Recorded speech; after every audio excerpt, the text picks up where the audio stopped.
Welcome back. In today's lesson, we are going to cover two things that you will use in literally every Python program you ever write: operators and conditional statements. The first one is addition. I have a variable called a and I set it to 10, and a variable called b and I set it to 3. Then I have a third variable called result, and I set it equal to a plus b. When Python runs this line, it adds 10 and 3 together, so result becomes 13. Next is subtraction. Same setup. I take a minus b, which gives us 7. Nothing surprising there. Now multiplication. In Python, we use the asterisk symbol for multiplication, not the letter x. So a multiplied by b gives us 30.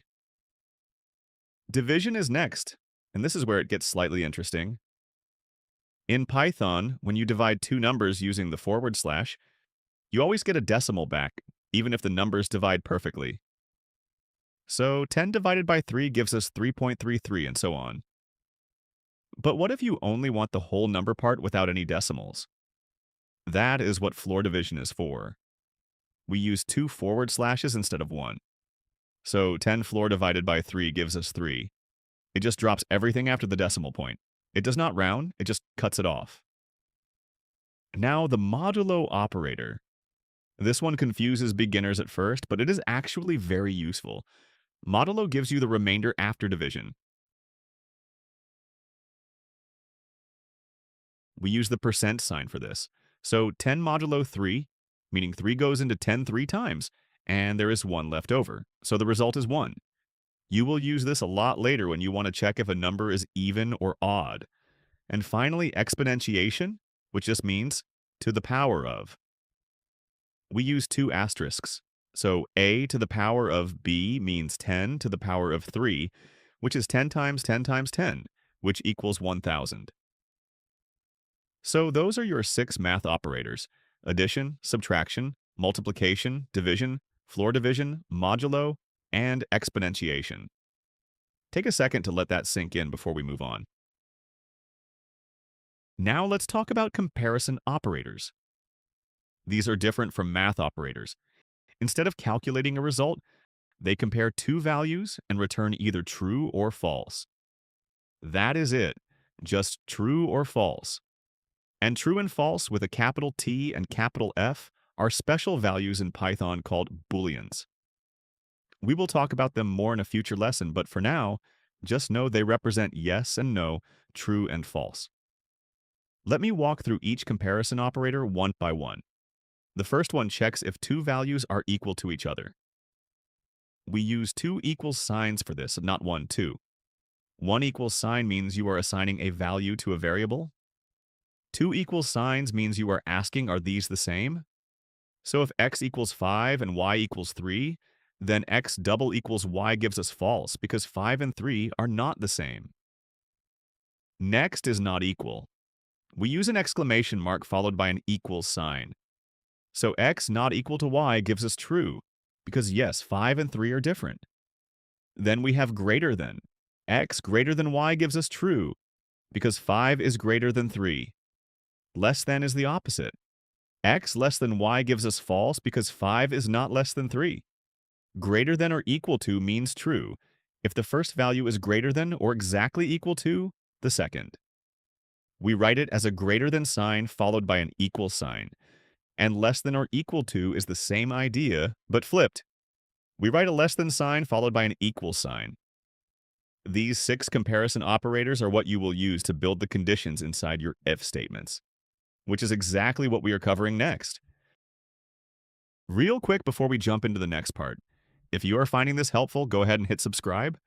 I post Python lessons regularly and every video builds on the one before it, so you do not want to miss the next one. And if you have a question or something was not clear, drop it in the comments. I read all of them and I will do my best to help you out. Okay, back to it. All right, now the real fun begins: conditional statements. The idea is simple. You want your program to make a decision. If something is true, do this. Otherwise, do something else. That is exactly what if, elif, and else let you do. Let's look at a basic example. I have a variable called score and I set it to 85. Then I write the word if followed by the condition. In this case, score is greater than or equal to 90, and then a colon. Everything indented underneath that line only runs if the condition is true. In this case, if the score is 90 or above, the program would note that the grade is A. But what if the score is not 90 or above? That is where elif comes in. Elif stands for else if. It gives you another condition to check. So I write elif, then the condition score is greater than or equal to 80, then a colon, and underneath I note the grade is B. This block only runs if the first condition was false, and this new condition is true. I can keep adding as many elif blocks as I need, so I add another one. Elif score is greater than or equal to 70, grade is C, then another one for 60, grade is D, and finally else. The else block has no condition. It is the fallback. It runs if none of the conditions above were true. So if the score is below 60, we fall through everything and land here. Grade is F. Now, because score is 85, Python checks from the top. Is 85 greater than or equal to 90? No, move on. Is 85 greater than or equal to 80? Yes, so the program executes that block and stops.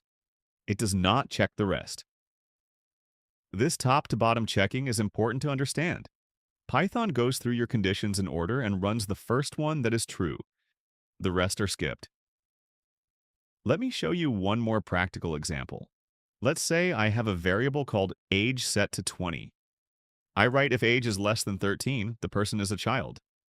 Elif age is less than 18, the person is a teenager. Else, the person is an adult. Since age is 20, the first two conditions are false, so we land on else. Adult. Clean, readable, logical. That is the power of if, elif, and else. One important thing, the indentation. Python uses indentation to know which lines belong to which block. Every line inside an if, elif, or else block must be indented by the same amount, typically 4 spaces. If your indentation is off, Python will throw an error. So always be consistent. Let's do a quick recap of everything we covered today. Math operators let you do arithmetic, addition, subtraction, multiplication, division, floor division, modulo, and exponentiation. Comparison operators let you compare two values and get back true or false, equal to, not equal to, greater than, less than, greater than or equal to, and less than or equal to. And conditional statements, if, elif, and else, let your program make decisions based on those comparisons. Python checks conditions from top to bottom and runs the first block that is true. These are the building blocks of logic in Python. Once you are comfortable with them, you will start seeing how they connect to everything else, loops, functions, and beyond. In the next lesson, we will look at while loops, so your code can repeat actions automatically instead of you writing the same thing over and over. If you found this helpful, make sure you are following along with the series. See you in the next one.